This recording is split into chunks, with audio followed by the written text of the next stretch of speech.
പ്രണയത്തിന്റെ ഈണം. College campus കലോത്സവത്തിന്റെ ആരവത്തിലായിരുന്നു. തരംഗെന്ന പേരിലുള്ള ആ ഉത്സവം ആദർശിന് എന്നും ഒരു പേടി സ്വപ്നമായിരുന്നു. നല്ല ശബ്ദമുണ്ട്, പക്ഷെ അത് നാലാൾ കേൾക്കെ പാടാൻ അവന് ധൈര്യമില്ല. ആദർശ് ഒരു സാധാരണ ഉൾവലിഞ്ഞ പയ്യനായിരുന്നു. ആളുകളുടെ കണ്ണിൽ നോക്കി സംസാരിക്കാൻ പോലും അവന് മടിയായിരുന്നു. അവന്റെ ലോകം ലൈബ്രറിയും ബാക്ക് ബെഞ്ചുകളും ഹെഡ്ഫോണിൽ കേൾക്കുന്ന പാട്ടുകളും മാത്രമായിരുന്നു. നീ എന്തായാലും ഡ്യൂറ്റിന് പേര് കൊടുക്കണം ആദർശ്, നിന്റെ വോയിസ് ഒരു സ്വത്താണ്, സുഹൃത്ത് രോഹിത് നിർബന്ധിച്ചു. വേണ്ടടാ, എനിക്കതിനൊന്നും പറ്റില്ല. ആരുടെ കൂടെ ഞാൻ? സ്റ്റേജിൽ കയറിയാൽ എന്റെ കിളി പോകും. ആദർശ് തലചൊറിഞ്ഞു. നീ ഒന്നും അറിയണ്ട, ഞാൻ പേര് കൊടുത്തു, നീ വന്ന് പ്രാക്ടീസ് ചെയ്താൽ മതി. അങ്ങനെ ഒരുതരം നിർബന്ധത്തിന് വഴങ്ങി ആദർശ് ലൈറ്റ് മ്യൂസിക് ഡ്യൂവറ്റ് വിഭാഗത്തിൽ മത്സരാർത്ഥിയായി. അടുത്ത ദിവസം ആർട്സ് ക്ലബ്ബ് സെക്രട്ടറി അവനെ വിളിച്ചു. ആദർശ്, നിന്റെ പാർട്ട്ണർ നവ്യയാണ്, നിങ്ങൾ ഇന്ന് തന്നെ പ്രാക്ടീസ് തുടങ്ങണം. നവ്യ. പേര് കേട്ടപ്പോൾ തന്നെ ആദർശിന്റെ ചങ്ക് ഒരു നിമിഷം നിന്നു. നവ്യ, ക്യാമ്പസിലെ അറിയപ്പെടുന്ന താരം, ആത്മവിശ്വാസത്തിന്റെയും ധൈര്യത്തിന്റെയും പര്യായം. മുഖത്ത് എപ്പോഴും ഒരു ചിരിയുണ്ട്, ഒരു ഗ്രേഡ് എ പെർഫോമർ. ആദർശ് റൂമിലെത്തിയപ്പോൾ നവ്യ ഹാർമോണിയത്തിന്റെ അടുത്തിരിക്കുന്നുണ്ടായിരുന്നു. അവൾ മൊബൈലിൽ എന്തോ നോക്കുകയാണ്. ഹായ്, ഞാൻ ആദർശ്, അവൻ വളരെ പതിഞ്ഞ സ്വരത്തിൽ പറഞ്ഞു. നവ്യ തലയുയർത്തി. അവളുടെ കണ്ണുകളിൽ ഒരു തിളക്കമുണ്ടായിരുന്നു. ഓ, വായ്പൂട്ടി ആദർശ് എത്തിയോ? എനിക്ക് നിന്നെപ്പറ്റി കേട്ടറിവുണ്ട്.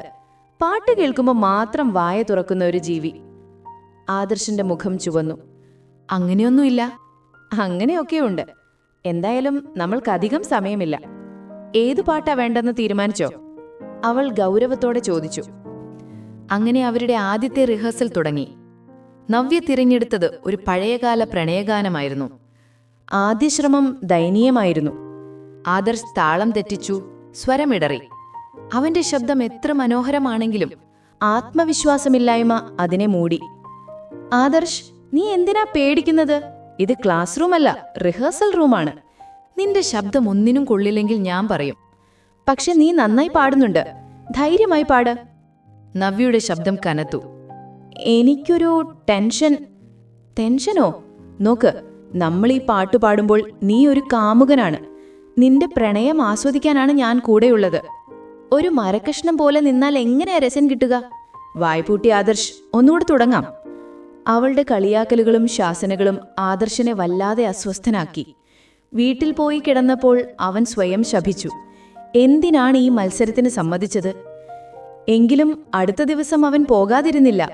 അവന്റെ ശബ്ദം നവ്യയുടെ സ്വരവുമായി ചേരുമ്പോൾ ഒരു പുതിയ ഈണം പിറക്കുന്നത് അവന് അനുഭവിച്ചറിയാൻ കഴിയുന്നുണ്ടായിരുന്നു.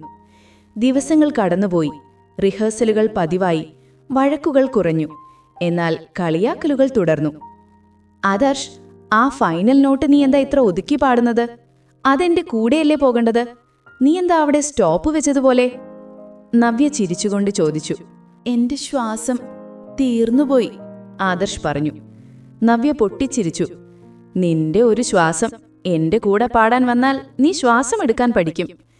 ഒരു ദിവസം റിഹേഴ്സൽ കഴിഞ്ഞ് അവർ കോളേജിന്റെ ഗേറ്റിനടുത്തെത്തി. ഇന്ന് ഞാൻ ചായ വാങ്ങിത്തരാം, നവ്യ പറഞ്ഞു. ചായക്കടയിൽ ആദ്യമായി അവർ പാട്ടല്ലാത്ത കാര്യങ്ങൾ സംസാരിച്ചു. സിനിമകൾ, യാത്രകൾ, സ്വപ്നങ്ങൾ. നവ്യയുടെ ആത്മവിശ്വാസം അവനെ അമ്പരപ്പിച്ചു. അവൾ തന്റെ ഇഷ്ടങ്ങളും അഭിപ്രായങ്ങളും യാതൊരു മടിയുമില്ലാതെ പങ്കുവച്ചു. ആദർശ് കൂടുതലും കേട്ടിരുന്നു. അവൾ സംസാരിക്കുമ്പോൾ അവന്റെ ഹൃദയം ഒരു പ്രത്യേക താളത്തിൽ മിടിക്കാൻ തുടങ്ങി. അവന്റെ വായ്പൂട്ടിയ അവസ്ഥ പതിയെ മാറി വന്നു. അവൻ തർക്കങ്ങൾക്കിടയിൽ ചെറിയ കൗണ്ടറുകൾ പറയാൻ തുടങ്ങി. നവ്യ അത് ആസ്വദിച്ചു ചിരിച്ചു. നവ്യയുടെ കൂടെ ചിരിക്കുമ്പോൾ തന്റെ ലജ്ജ പതിയെ ഇല്ലാതാകുന്നത് അവൻ അറിഞ്ഞു. താൻ ശ്രദ്ധിച്ചിട്ടില്ലാത്ത പല കാര്യങ്ങളും അവൻ അവളിൽ കണ്ടു തുടങ്ങി. ആരെയും കൂസാത്ത അവളുടെ ചിരിയുടെ പിന്നിലെ നിഷ്കളങ്കത, അവൾ പാടുമ്പോൾ കണ്ണിലുണ്ടാകുന്ന തീവ്രമായ ഭാവം, കാര്യങ്ങൾ പറയുമ്പോൾ കൈകൾ ചലിപ്പിക്കുന്ന രീതി. മത്സരത്തിന്റെ തലേന്നുള്ള റിഹേഴ്സൽ രാത്രി വൈകിയായിരുന്നു. റൂമിൽ അവർ രണ്ടുപേരും മാത്രം. പാട്ടതിന്റെ പൂർണ്ണതയിലെത്തിയിരുന്നു. പാടുന്നതിനിടയിൽ ഒരു വരിയിൽ, നിന്റെ കണ്ണുകളിൽ ഞാൻ എന്റെ ലോകം കണ്ടു എന്ന വരിയിൽ ആദർശിന്റെ നോട്ടം നവ്യയുടെ കണ്ണുകളിലുടക്കി. അവൾ സാധാരണ കളിയാക്കി ചിരിച്ചില്ല. ആ തീവ്രമായ നിമിഷത്തിൽ അവൾ തന്റെ പ്രണയഭാഷയെക്കുറിച്ച് സംസാരിക്കുന്നതുപോലെ അവന് തോന്നി. ആ നിമിഷമാണ് ആദർശിന് സത്യം മനസ്സിലായത്. ഈ പാട്ട്, ഈ ഈണം, അതവന്റെ ഹൃദയത്തിൽ സൃഷ്ടിച്ച പുതിയ താളമായിരുന്നു. നവ്യയുടെ അടുത്തിരിക്കുമ്പോൾ അവന്റെ മനസ്സിൽ ഒരു ഉത്സവം തുടങ്ങിയിരുന്നു. അവൻ വീണത് പാട്ടിലല്ല, നവ്യയുടെ ആത്മവിശ്വാസത്തിലും കളിയാക്കലുകളിലും വഴക്കുകളിലും ആ ചിരിയിലുമായിരുന്നു. പാട്ടൊരു നിമിത്തം മാത്രം. കലോത്സവത്തിന്റെ പ്രധാന ദിവസം. സ്റ്റേജിന്റെ പിന്നിൽ ആദർശിന്റെ നെഞ്ചിടിപ്പ് കൂടി. ഞാൻ പാടാൻ പോകുന്നില്ല എന്നവൻ രോഹിത്തിനോട് പറയാൻ തുടങ്ങി. അപ്പോഴാണ് നവ്യ വന്നത്. അവൾ അവന്റെ അടുത്ത് വന്ന് നിന്നു. സാധാരണ അവൾ കളിയാക്കുകയാണ് ചെയ്യാറ്. പക്ഷെ ഇന്ന് അവൾ പതിഞ്ഞ സ്വരത്തിൽ പറഞ്ഞു, വായ്പൂട്ടി ആദർശ്, പേടിക്കണ്ട, നീ എന്റെ കൂടെയുണ്ട്. ഇവിടെ ഇപ്പം നമ്മൾ രണ്ടുപേരും മാത്രം. ഈ പാട്ടിന്റെ കഥാപാത്രങ്ങളായി നമ്മൾ ജീവിക്കുകയാണ്, അത്രയുള്ളൂ. അവൾ തന്റെ തണുത്ത കൈകൾ അവന്റെ കയ്യിൽ വെച്ചു. ആദർശ് ഞെട്ടി. ഒരു നിമിഷം ആത്മവിശ്വാസത്തിന്റെ ഒരു തരംഗം അവനിലേക്ക് ഒഴുകിയെത്തി. അവളുടെ നോട്ടത്തിൽ അവനുവേണ്ടിയുള്ള ഒരു കരുതലുണ്ടായിരുന്നു. അത് മതി. അവൾ പതിയെ കൈയെടുത്തു. പോകുകയല്ലേ? അവർ സ്റ്റേജിലേക്ക് നടന്നു. വെളിച്ചം അവരെ വലയം ചെയ്തു. പാട്ട് തുടങ്ങി. അവന്റെ ശബ്ദം ആദ്യമായി യാതൊരു മടിയുമില്ലാതെ പുറത്തേക്കൊഴുകി. അവനും നവ്യയും ആ ഗാനത്തിൽ അലിഞ്ഞു ചേർന്നു. അവരുടെ ശബ്ദങ്ങൾ പരസ്പരം കെട്ടിപ്പിടിച്ചൊഴുകി നടന്നു. ഒരു പല്ലവിക്ക് ശേഷം ആദർശ് നവ്യയെ നോക്കി. നവ്യ കണ്ണുകൾ അടച്ചു പാടുകയായിരുന്നു. അവളുടെ മുഖത്ത് നിറഞ്ഞ സന്തോഷം, ആത്മവിശ്വാസം, അതവന്റെ ഹൃദയത്തിൽ ഒരു വിങ്ങലുണ്ടാക്കി.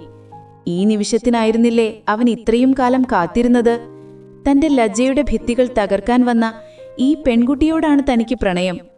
ഉറച്ച ശബ്ദത്തിൽ അവൻ പാടി, ഞാൻ തിരഞ്ഞ എന്റെ ലോകം നിന്റെ കണ്ണിൽ കണ്ട നേരം. അവളുടെ കണ്ണുകൾ തുറന്നു. അവൾ ചിരിച്ചു. ആ ചിരിയിൽ പരിഹാസമില്ലായിരുന്നു, മറിച്ച് സന്തോഷവും ഒരുപക്ഷേ തിരിച്ചറിവും ഉണ്ടായിരുന്നു. പാട്ടവസാനിച്ചു. ഹർഷാരവത്തോടെ സദസ് എഴുന്നേറ്റ് നിന്നു. അതൊരു തരംഗം തന്നെയായിരുന്നു.